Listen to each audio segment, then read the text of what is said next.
All right, welcome to Halitics on Wednesday. So glad to be back with you. And I had a little bit of a longer break than I had expected. I was planning to broadcast live on the Friday before July 4th. I had to miss that live stream because of the loss of a very close, dear friend from college, a young man, certainly young to me at this age now, at 60.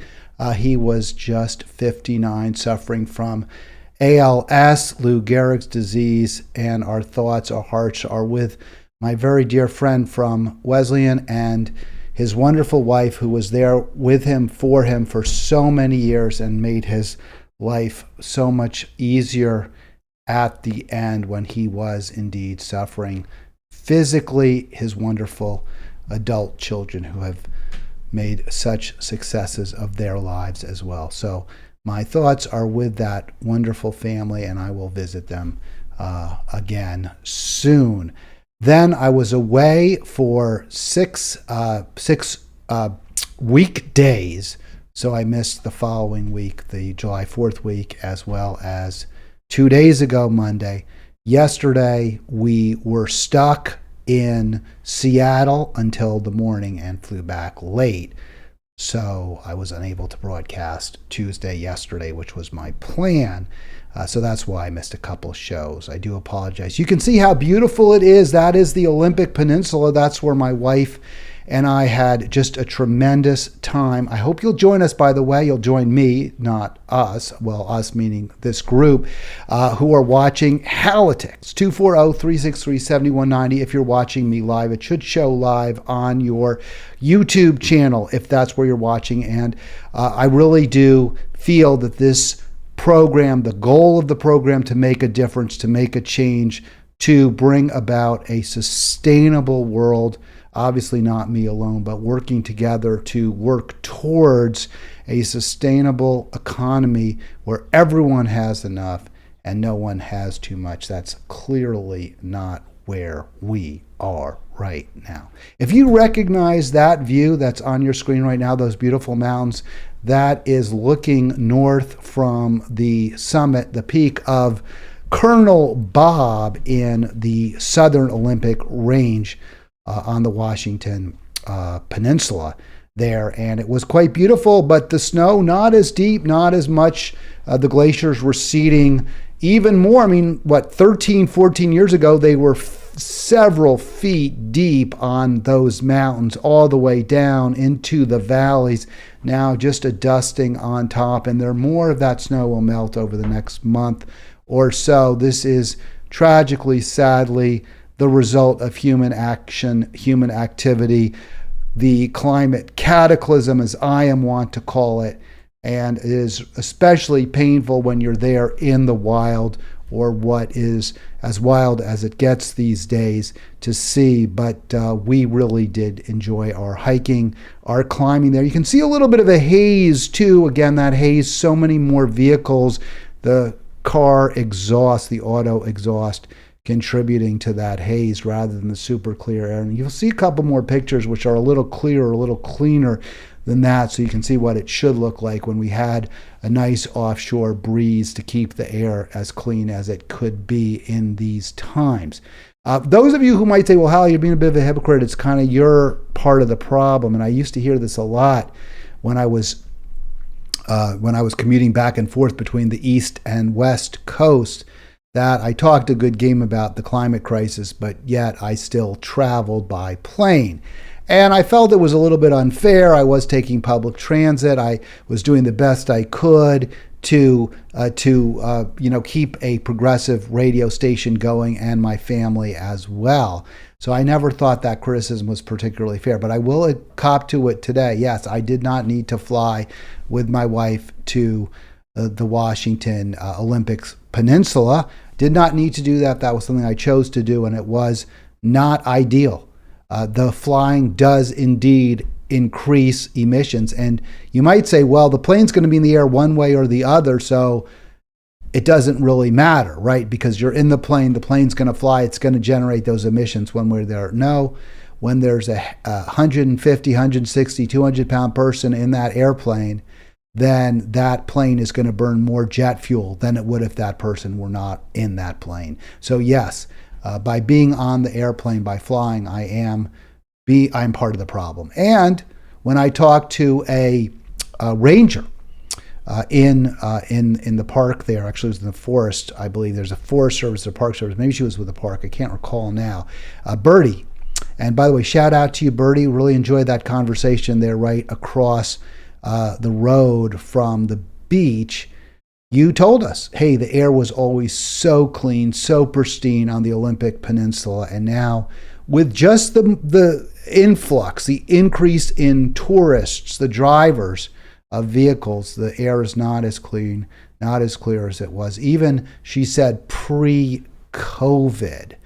So we are, without question, as I say often, we are burning our mother. It is, the tragedy of our times, maybe the tragedy of all time. 240-363-7190. Please call if you want to join me, 240-363-7190. So yes, I contributed to the problem in two ways. I flew, which I'm going to try very hard to do much, much less of, and I drove, which I do very little of, but on that vacation did drive also. I do drive an EV, an electric vehicle. I know it's not perfect. I know it's not ideal. I'm not making excuses. What I'm saying is I'm doing the best I can to live a relatively clean, green existence.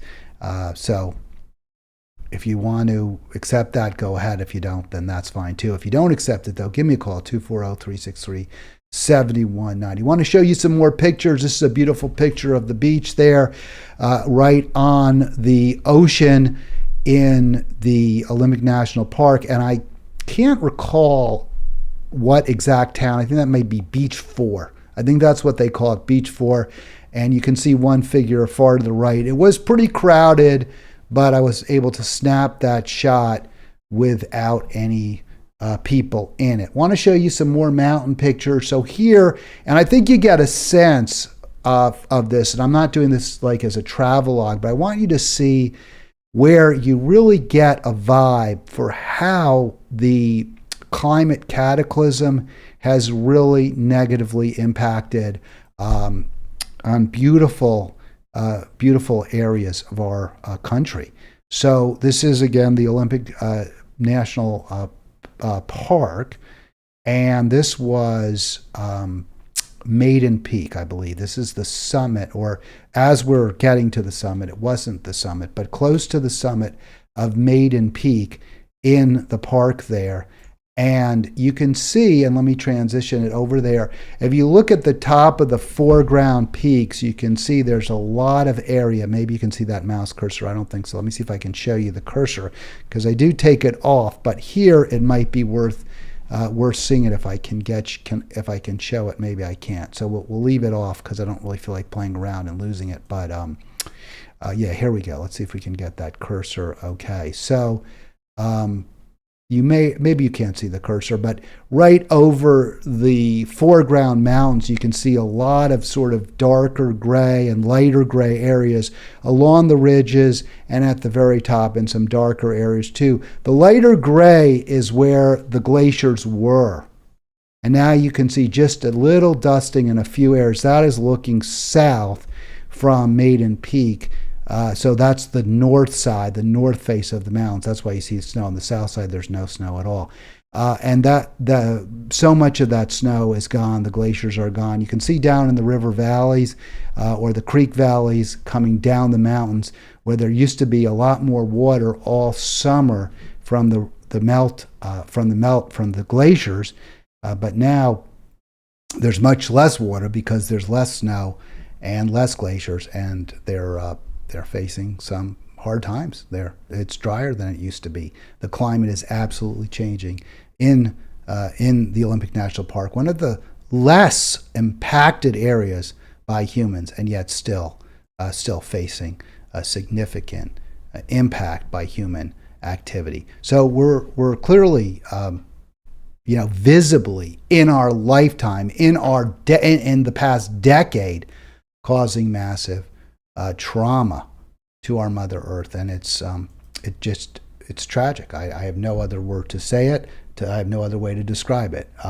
It breaks my heart, And, part of the reason I do this program is hopefully to bring some of that sense of what we're losing by virtue of our continuing to burn fossil fuels at, if not an ever increasing rate, at the same rate we have been over the past few years. My understanding is, at least in the United States and other developed countries, we are burning at about a steady rate. We haven't burned more in the past few years. We're getting the increase, we're flattening out. But that's not nearly good enough, because countries like India and China are seeing rapid economic expansion based on fossil fuel consumption. And this is simply not going to work. This is simply not going to do. So let's continue our conversation here about the climate crisis, which I presented from my own experiences over the past week to you. By the way, again, I'd love to talk to you, 240-363-7190. We were going to talk to Veronica Wright today from the National Coalition to Legalize Drugs.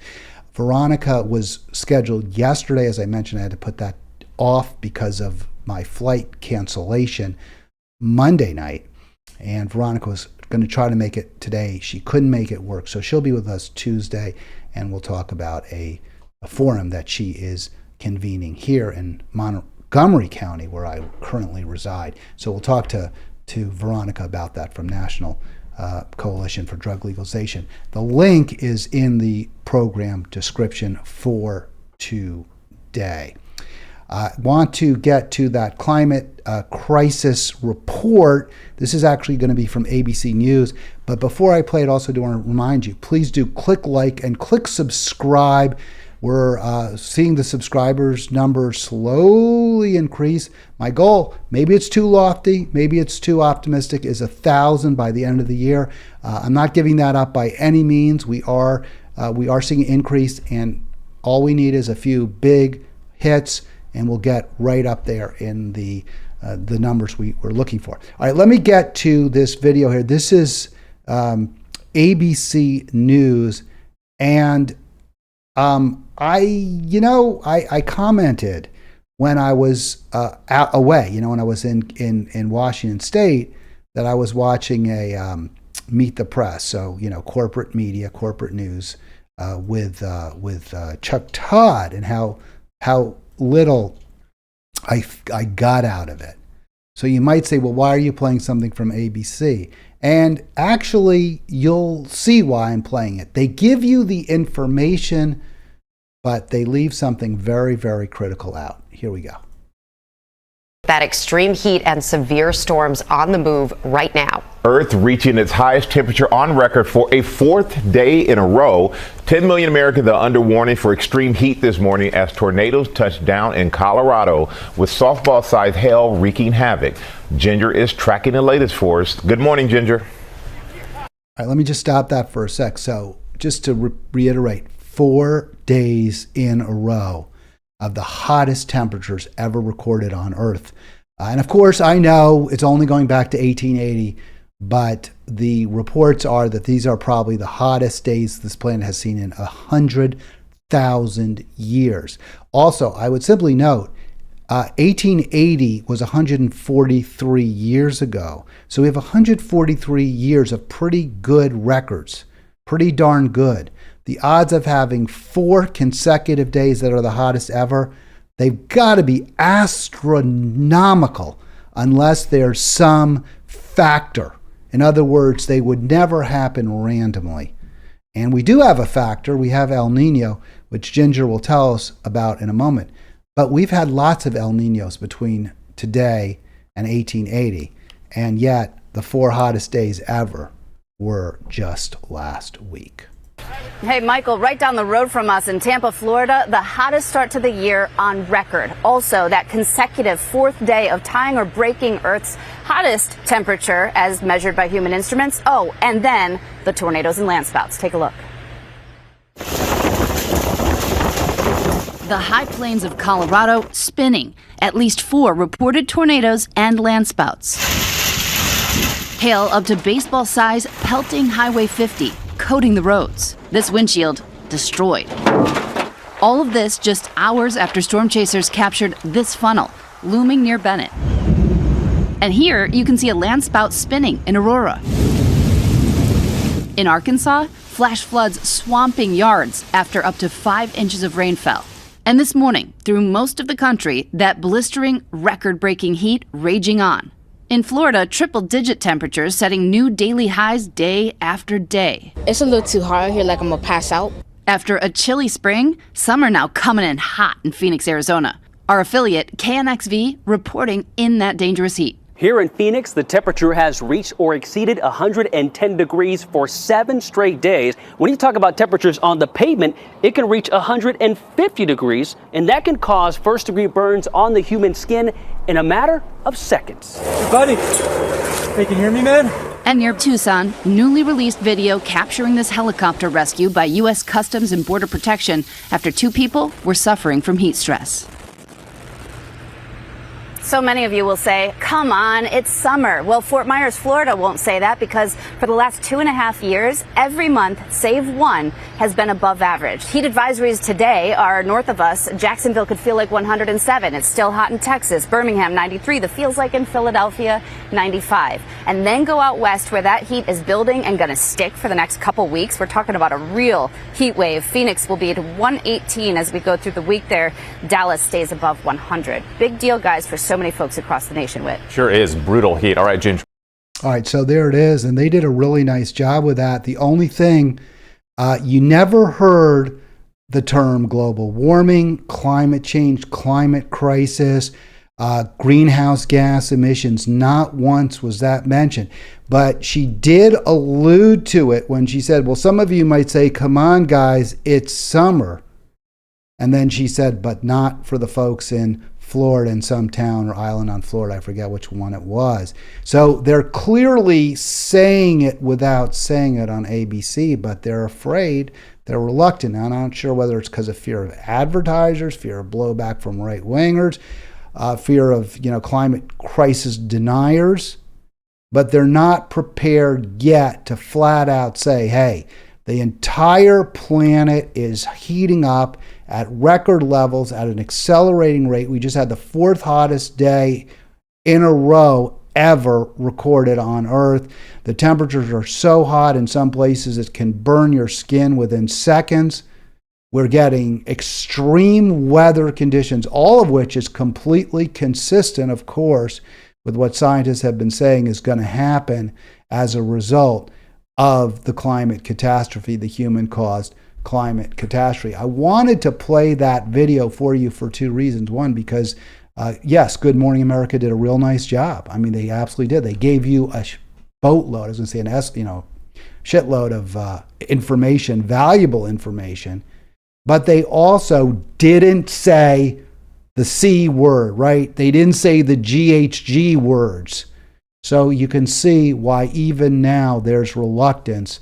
And again, I'm sure a lot of it is the advertisers, including the oil and gas companies that finance and own, in fact, the corporate media. ABC owned by Disney, so they may be slightly insulated from that impact. I'm not sure, but I think that they are saying it. They're telling you without telling you this is over. There's no more debate. Humans are destroying our mother. And I give ABC credit because they made it clear. I'd give them a heck of a lot more credit if they flat out said it and had a scientist on right now to make the point that this is human activity. This is our planet burning herself up. Us burning her up. 240-363-7190. I'd love to talk to you. And by the way, don't forget, please click like, please click subscribe. I'm so happy to be back, by the way. I mean, I loved having that week off. It was very, very pleasant. It was very relaxing. But I always miss being live and doing my videos. So I hope you'll join me because that's how it, that's how it feels real for me. Tomorrow we're going to be talking about Jamie Raskin. I've got a writer, a blogger who wrote a very interesting piece. He was one of the few from the left willing to criticize Congressmember Raskin. So I really wanted to talk to William Neal, and I look forward to bringing him to you tomorrow. Why didn't ABC actually say climate crisis? Why didn't they say greenhouse gas emissions? Why didn't they say global warming? Well, here's what happened to Chris Gloninger. He was, until June 21st of this year, an Iowa weather reporter, a meteorologist. And here he tells you, 18 years, 7 stations, 5 states, I'm bidding farewell to TV. And he's going, and I really think this is remarkable, and maybe I'll try to get him on this program. He is going to try to help stop, the climate catastrophe, the climate cataclysm, a new journey dedicated to helping to solve the climate crisis. I mean, the only solution is we stop burning coal, gasoline, and natural gas. That's the only solution, but petroleum, natural gas, whatever, they're all the same. We've got to do that. And when Gloninger would talk about this on the Iowa TV, he would receive death threats. He noted, after death threats stemming from my climate coverage last year and resulting PTSD, I've decided to begin his journey now to solve the climate crisis. So very sad. You can't even talk about this this existential threat that is current, that is ongoing, that is causing the 6th grade extinction. You can't even talk about it without getting attacked, and it's heartbreaking. It really is. I don't know how else one could see it except in that fashion, as something we have to change the entire culture so that this is understood to be the reality. This is understood to be the dynamic that we live under at this moment, the climate catastrophe. All right, 240-363-7190. Somebody called me on my cell phone. You might have heard it. I thought I had everything off, but when you come back, there's always something's going to happen. So call me on my live line, not on my cell phone, if you can. 240-363-7190. We've got to address this existential crisis. I talk to people, and one of the things that really frustrates me is this refusal to acknowledge, to accept, and that we must have a fossil fuels tax. And when I talk to economists, they do get it. Now, some economists reject the idea that this is some sort of existential threat, but to the extent they acknowledge that we have to stop burning fossil fuels, they're totally on board with the concept, because price does impact behavior. It always does. Think of yourself. You go to the supermarket, you always price shop. Do you ever not try to comparison shop? Do you ever not look for a bargain? I mean, there's like almost no item, and maybe I'm different than some people. Some people have brand loyalty. I have very little brand loyalty. I have almost no brand, very little. I'm almost always going to buy the store brand if it's cheaper. There are a few items, yes. Like I don't buy store brand Cheerios. Well, they're not called Cheerios, they're called Oreos. Every now once in a blue moon I've done it. But although I don't buy store brand Cheerios, I am very conscious of the price of the Cheerios. And I stock up, or my wife stocks up when there's a bargain, when there's a sale, when there's a BOGO. When there's, a two, like I just said, a 2-for-1, but there's a giant sized Cheerios that's like, half off or something of that nature. So on those items where I do have some brand loyalty, I tend to only purchase them when they're at their lowest price. Given that fact, I don't understand why people if you don't realize that it's the exact same thing with everything, with gasoline too. If the price of gasoline went up, you'd consume less of it. You'd buy less of it, just like I buy fewer Cheerios when the price goes up. And sometimes I use, although I won't buy the store brand Cheerios, I'll buy the store brand Bran Flakes. Or I'll buy the oat squares when they're on sale. So I'm always looking to substitute when a particular item that I enjoy sees the price go up. I see a price rise. I look to substitute something that I can use alternatively. And one argument against the gasoline tax, the fossil fuels tax, is, well, you can't really substitute. When you drive your car, you only can use gasoline in your car. Well, there is truth to that. But there are alternatives to your car. You either could, to drive your car, you carpool, you walk, you take public transit, you drive the speed limit. When it's time to get a new car, you buy a more fuel efficient vehicle, or you move to that apartment that's a little closer to downtown because you know that you can use public transit rather than drive. And driving is now more expensive than it was because of the cost of because of the tax. Or you buy an electric vehicle or a hybrid. So everything, every commodity, every item has a demand curve that is sensitive to price. And the price that you take into account is what you pay, not what goes to the manufacturer, the producer. So if 50% of the gas price is a tax, you don't care. You just know your gasoline now is twice as expensive. You're going to buy something else. I don't know why this is so hard. I've had people say, well, because you're using price mechanisms and that's a capitalist tool. We have to move away from capitalism. Okay, move away from capitalism all you like, but you still need a market. You still have to have market signals to tell you what to buy and what not to buy.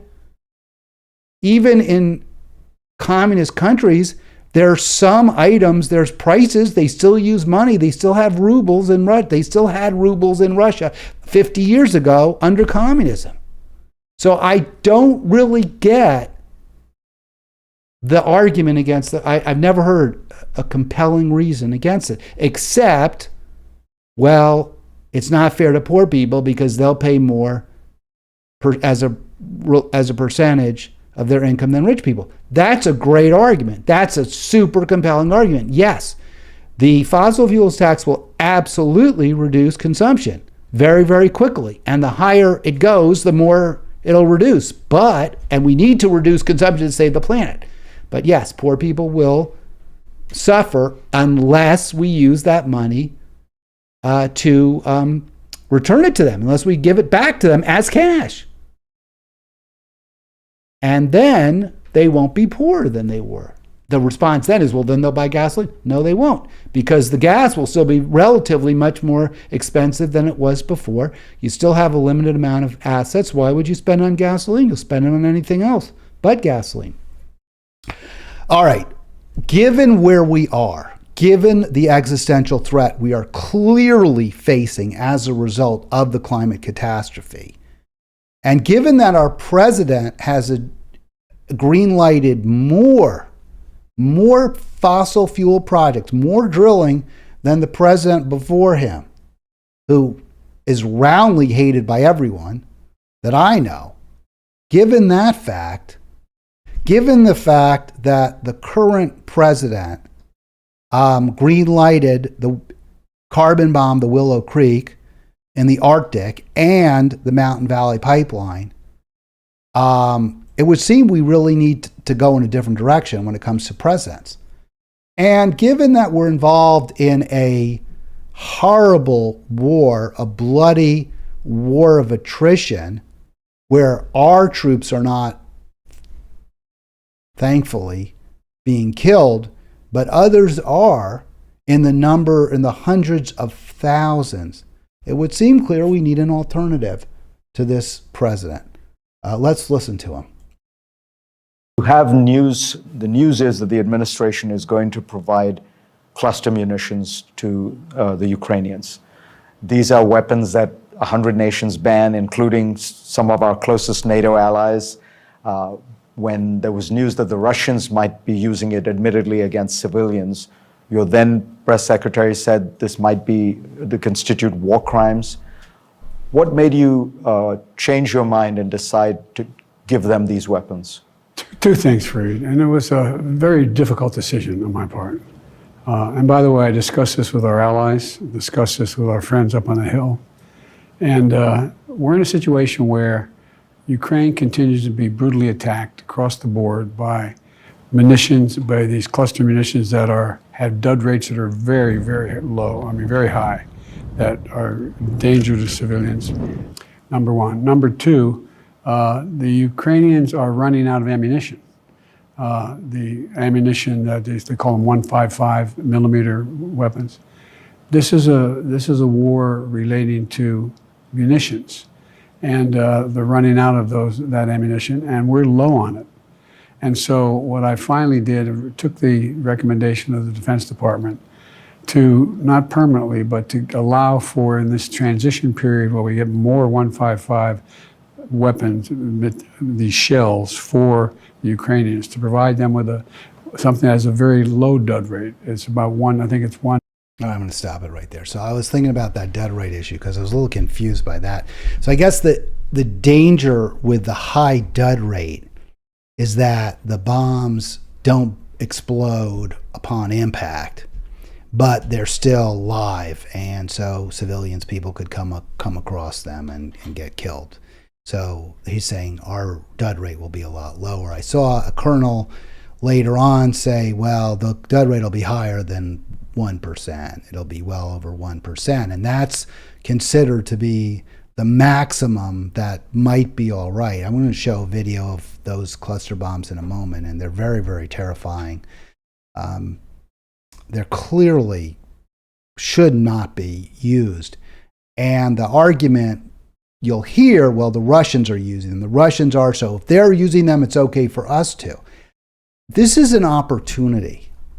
Okay, so Biden's acknowledging, this is what the media, which is so incredibly frustrating, has been cheerleading this war. It's going to go well. We're going to win. We're going to stop Russia. Wait till the spring offensive, right? So the spring offensive is bogged down. It's not going anywhere. And Biden just acknowledged they're running out of ammo.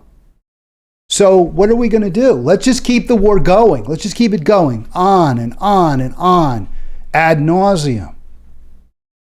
To me, this is an opportunity, it would seem, if you, and I keep going back to what Trump said, I want people not to die. That's what Trump said. I want people not to die. How is that not the right response? How is that not the right response? Is the right response, let's just give more weapons to one side because the other side's going to win? So we'll just keep them killing each other for, endlessly. That seems clear what we're doing. This is the opportunity to say to Russia, to say to Ukraine, enough. Basta, we're done. This is over. And we're not doing it. We're not negotiating. We're not talking to Russia. We're telling Ukraine, don't talk to Russia. That's what Medea Benjamin, who just got back from Ukraine, has said. We are stymieing negotiations. Our allies are getting sick of it. Even NATO's like, why? What? We got to end this. This is awful. China, India. The whole world gets how awful this is. And if you say, well, what about Ukraine? I don't think the Ukrainian people are too happy with what's happening to their country right now. All right, let me show you this. I saw this video. I'm not sure if this is the BBC. Channel 4 News. That's England, I guess, UK. So this, well, I'll just play it. I don't need to. You don't need my commentary right here. Seen here in a test conducted by the US Air Force last year, you can spot one bomb being deployed, then breaking up into smaller bomblets. Once it reaches the ground, it covers a large area. The weapons have been used since World War II in at least 20 countries, both by governments and armed groups. Calls for change came after Israel's 2006 war with Hezbollah, when Israel was accused of firing around 4 million cluster bombs into Lebanon. The impact on civilians caused many countries, including the UK, to sign a treaty back. All right, so the treaty to ban them, right? And you could see that. I mean, I kind of want to play it again because I haven't had full screen the whole time. So let me play it one more time for you. We got about 20 minutes left. Seen here in a test conducted by the US Air Force last year, you can spot one bomb being deployed, then breaking up into smaller bomblets. Once it reaches the ground, it covers a large area. The weapons have been used since World War II in at least 20 countries, both by governments and armed groups. Calls for change came after Israel's 2006 war with Hezbollah, when Israel was accused of firing around 4 million cluster bombs into Lebanon. The impact on civilians caused many countries, including the UK, to sign a treaty back. All right, so the UK no longer allows those cluster bombs, but we use them. Our ally Israel used them in 2006. They caused a tremendous amount of damage. They spread out over a large area. They're remarkably deadly. Think about how Russia will respond. We're inching towards nuclear war. That is what Biden is doing. It's time for a change. We cannot continue this. If you thought, by the way, I was gone for 7, 8 days, you were like, oh, Hal's gone, he'll come back, he'll be talking about other topics. And I know, what am I talking about? The climate catastrophe and war, endless war. If you come up with something that's more important, I'll talk about it. Or if you just call in, I'll talk about it. 240-363-7190. If you want me to discuss something different, I will. We will talk about Jamie Raskin tomorrow, Congressman Raskin, but I'm sure this topic will be part of that conversation when I talk to William Neal. All right, so we need an alternative. I don't think there's any doubt. How could anyone see it? I know some of you don't see it that way. I do. And this is my guy right here, the nation spotlighting Cornel West. And I want to be, again, always transparent. If you watch some of my earlier live streams, you'll know I talked pretty positively about RFK Jr. And I had some optimism about him because he was, at least when he first announced, I sensed that he was platforming front and center opposition to endless war, and specifically war in Ukraine. So I really like that because it's so awful, right? I mean, I was totally down with that. But he's gone kind of off in a weird direction in a lot of areas, and he's pro crypto, which is just a total ramp, as the English say. It's a scam. It's a hoax. So I have a huge problem with that. He's expressed questions about the climate catastrophe, which, as you know, is one of my top issues. So, and there are other areas too. He's not a full-throated supporter of Medicare for all. Dr. West is good on every single issue. The nation seems to agree, but they criticize him for running as a Green, not as a Democrat. And so Guttenplan, who's one of their top writers, and Bhaskar Sunkara, who I think is their top editor or president or something of The Nation now. And I was so surprised because Bhaskar Sunkara has been with Jacobin for quite a while. And I guess they poached him, or he's still with Jacobin, but now he's also the editor of The Nation. And I have taken a different position. I was troubled by the fact, when I first heard it, that Dr. West was running on as a People's Party candidate. I thought that was a big mistake. There are a lot of problems with the People's Party. It has not demonstrated any real viability to it. It doesn't have any real profile to it. So I was like, why would you do that? And I said, you should run as a Green. And he did. So I'm not going to pull back from that position. I think it's the right decision. I think Dr. West should be running as a Green, not as a Democrat. But the but is, I'm not certain. A lot of times I'm very confident. I'm not absolutely certain Dr. West should only run on the Green Party ticket. Maybe he should follow Sunkara and Guttenplan's advice.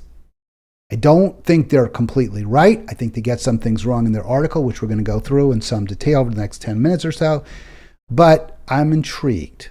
I'd like to hear what you have to say at any point. 240-363-7190, 71.9. I'm also going to play for you a bit of an interview that Bhaskar Sankara did with Brianna Joy Gray. And I know I'm probably sending more viewers to Brianna Joy Gray, but I can live with that because I think she's great. So let me give you the whole slide. So here's from the article by Sankara and Guttenplan. And I highlighted some stuff in there which I thought was interesting. I don't necessarily disagree with all of it, although I certainly don't agree with it either. But I wanted to share it with you because I was intrigued. As I said, I was really intrigued by this, and it's not. Lots of times I'm not intrigued, right? Lots of times I'm like mad, like when Jimmy says, "Well, I guess there's no, Biden doesn't really believe in climate change because why else would he approve a carbon bomb?" Well, how about he's just corrupt and he's old and he doesn't give a crap? When you say that, or when you go after Greta Thunberg and you don't say her name right, Jimmy, you are absolutely giving aid and comfort to the climate burners, to the planet burners. So I'm always going to call that out. All right, why is West running for...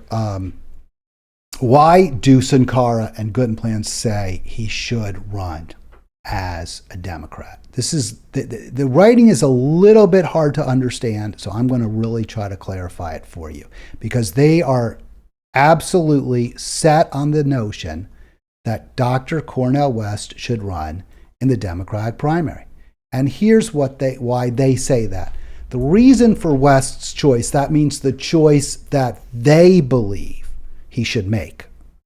The reason why they believe it's clear he should run as a Democrat against Biden in the primary is because if he runs only as a Green, the closest he can come is to spoil the race.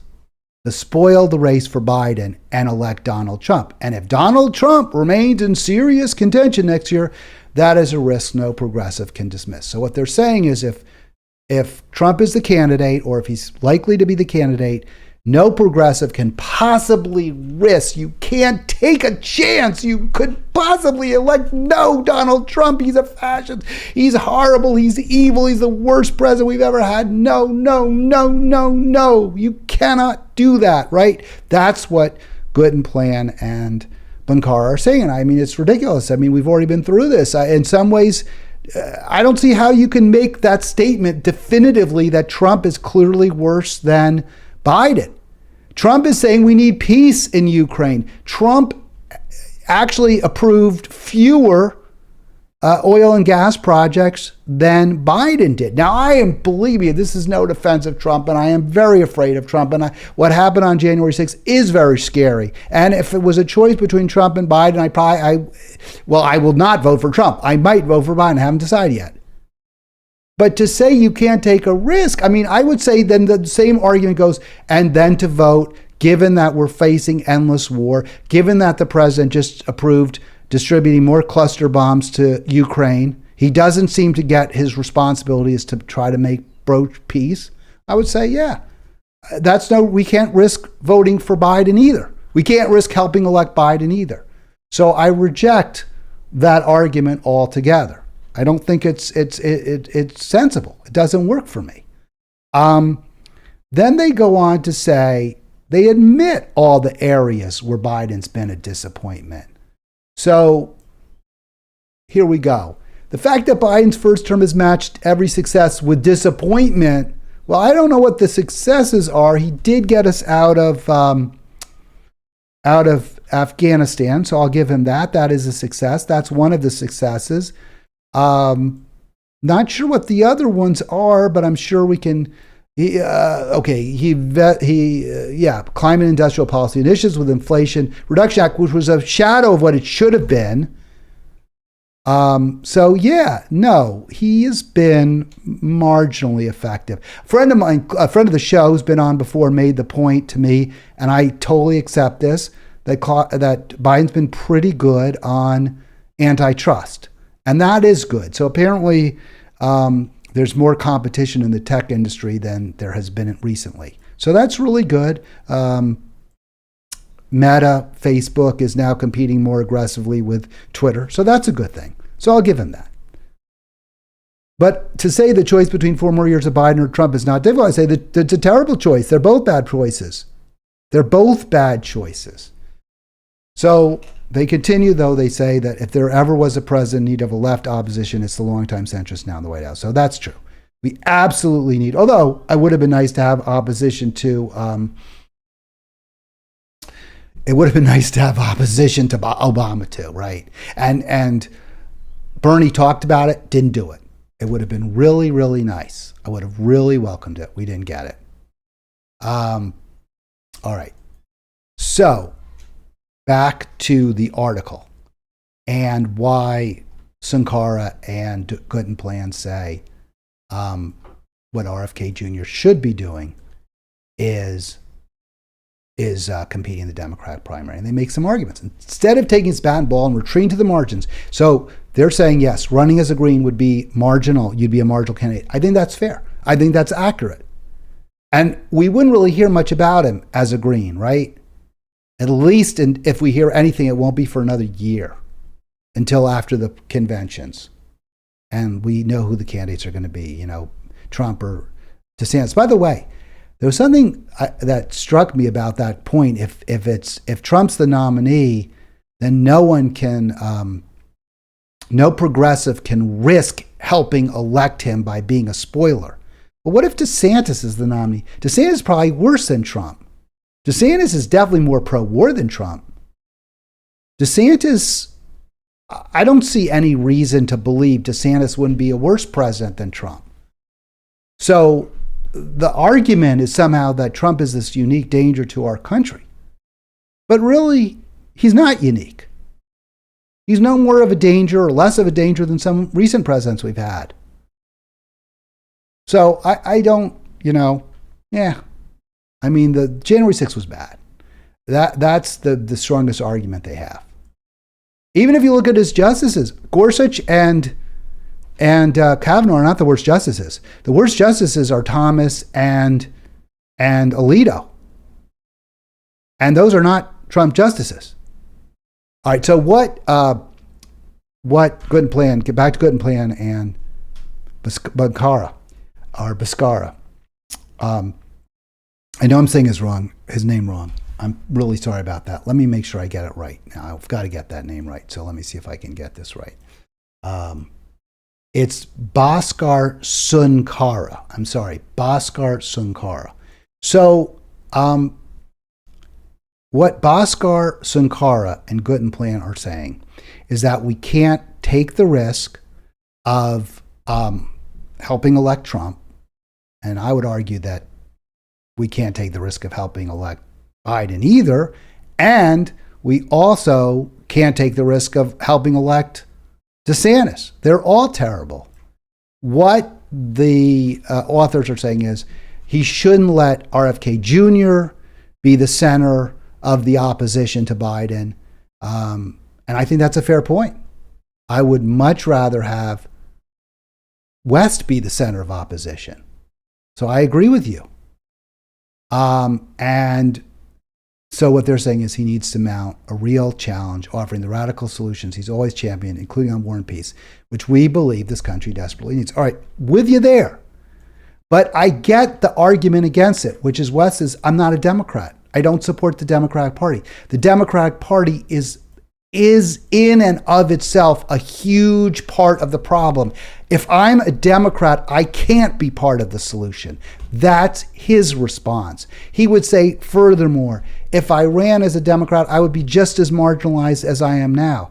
And even if I were willing, after losing in the Democratic primary, to challenge Biden as a Green, it would still look bad. People would be like, well, wait a sec, you already lost. Why are you running again? You're clearly just trying to be a spoiler. So there are, now I don't agree with that, by the way. I would love to see, have seen Bernie run as a Green after losing the Democratic primary. I think there's an argument for doing it. I think if Cornel West said, I'm going to run in the Democratic primary, but then if I don't win, I'm going to run as a Green, I would be okay with that. But I think it wouldn't look great. And that's my concern. But the final point they make, and then we're going to play a clip, is that if West ran now, he would get some attention. He would be able to present his views. That's the real question. Would he?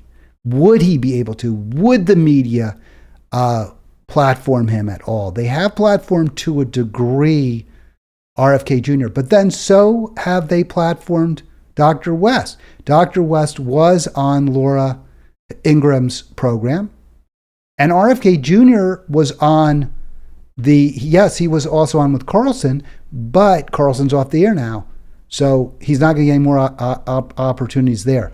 I'm waiting to see whether Tapper puts on Dr. West. He might, which would be nice to see. All right, before we go, let's just hear from Sankara. God, I have so much trouble with that name, but let's listen to him, and I apologize for that, folks.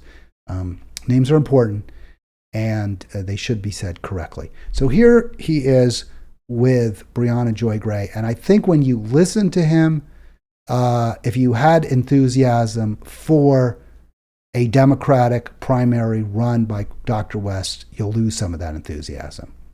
Candidate. I think he's a candidate who is already coming into this. He was better known than RFK Jr. was. I think that's pretty safe to say.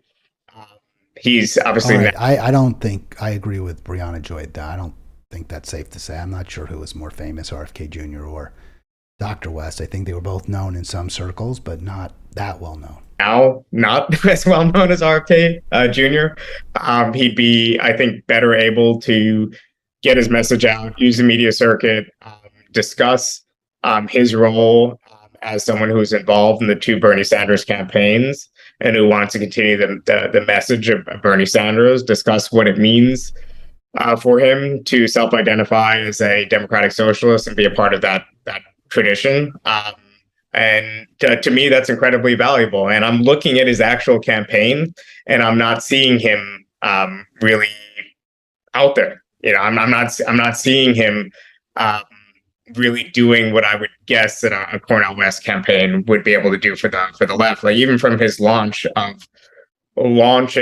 a pretty disastrously, then switching parties really quickly. It really has seemed far more clumsy than I would have guessed from a Cornel West run. All right, so I want to stop that. Well, I did stop it. I stopped it. That was all I had. Now, I found that such a disingenuous discussion there. It's the media covering the media, not the media being the media. Sankara is saying, well, look, it didn't go so well, this, that.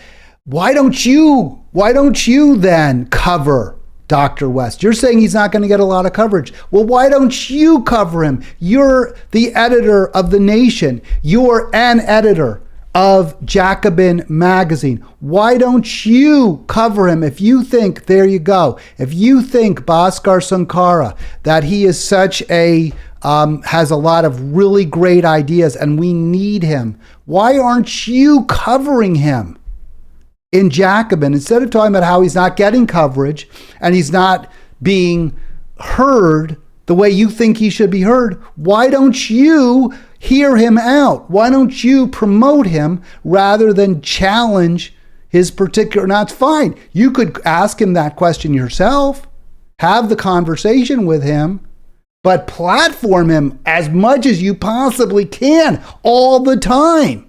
He's the best candidate. That's what makes no sense about his argument. The Nation is a pretty damn influential. And it has probably about 100,000 circulation. Maybe I'm a little overstating it. Jacobin has real clout in progressive circles. I think most progressives I know I read. I think most progressives I know read it, or at least read some of it. Its articles do get shared on social media. If you think he's that great, Sankara, why aren't you platforming him instead of bemoaning the fact that he joined a low-profile party that people don't know about? Why don't you tell them about it?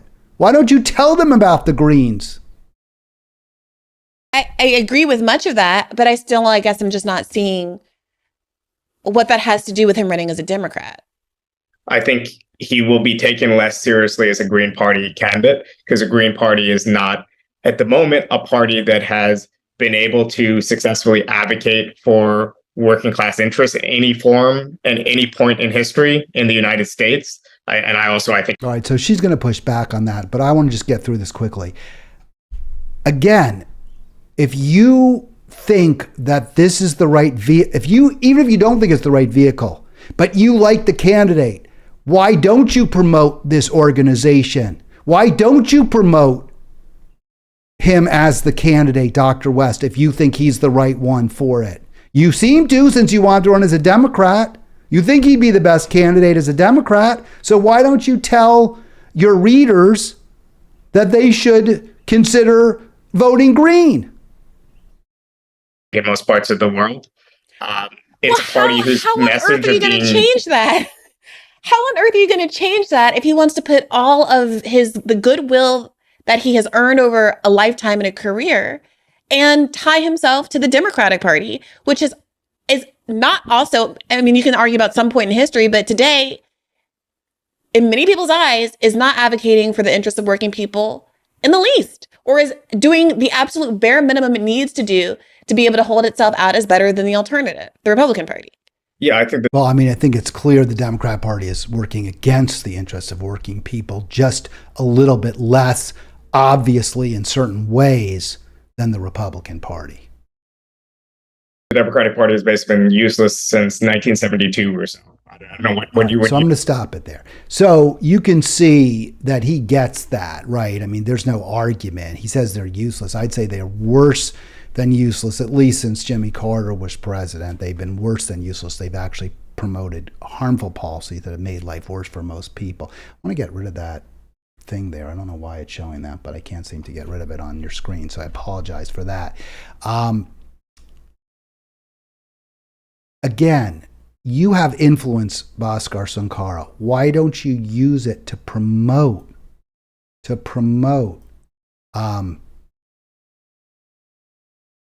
Dr. Cornel West, since he is the best candidate? Why don't you use your influence to promote him?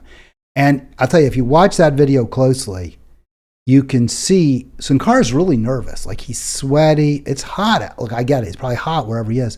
But he's not enjoying himself. He's not having fun. He knows he's wrong. And this is why this is happening.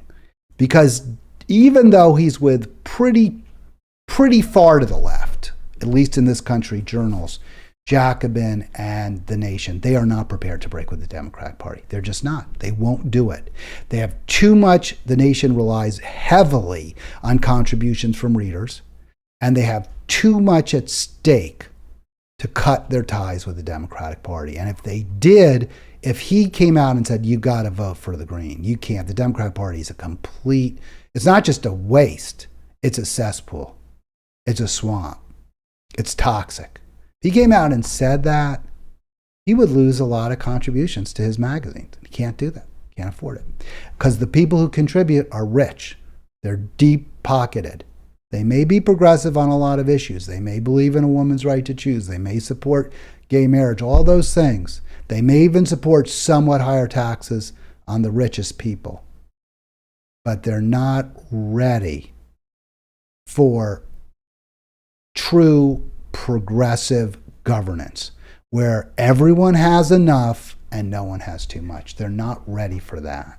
They're not ready for a return to Rooseveltian democracy where there's a 90+% top marginal tax rate. They're not ready for a federal trade commission that is going to actively work to bring jobs back to this country and thereby empower poor, struggling, and working people, the working class. They're not ready for that. The people who read and contribute to the Nation, and I think Jacobin as well, aren't ready for that. And that's why, by the way, the Nation has Joan Walsh. Now, one final point. You want to say that the Democrats are worthless? I'm going to say again, worse than that, even the most progressive ones. So he says at one point, he talks about how DSA, and I'm not going to play that clip, but he talks about, meaning Sunkara, how DSA would be the better vehicle for Dr. West. That Dr. West should run as a DSA member. He should run, leverage DSA to be the progressive Democrat, much in the way that people like these. And let me just show you the slides. Let me just see if we can get this. Much in the way that AOC, Rashida Tlaib, Cori Bush, Jamal Bowman, and now Greg Casar from Texas did. His argument is that is exactly what Dr. West should do. And I think Cornel West would respond that the reason I don't do that, these are your DSA members in Congress. And I think what Dr. West would say, and I think very, very powerfully and correctly, is this is why. This is why. Because those DSA members endorse Joe Biden for re-election. That's why. Because they endorsed Joe Biden. That's why. So, you can be endorsed by the DSA. You can tell them all the right things. You can say all the right things at their conclaves. And then before there's even complete announcements of who's going to run, before it's even known whether Dr. Cornel West might run as a Democrat, before any of that happens, AOC endorses Joe Biden. I don't need that. I don't need that stuff. That's why I'm running as a Green. And that's why I'm totally cool with that decision of Dr. Cornel West. I get the arguments. I'd like to see some pushback against Biden in the primary from West, but not clear how much that would even happen, how much the corporate media would allow that to happen. And because of the toxicity of the Democratic Party, it's perfectly reasonable to make a decision that you're not going to run in the primary, even if you might get a little bit of, what am I trying to say, a little bit more attention than you would otherwise get. Be back tomorrow.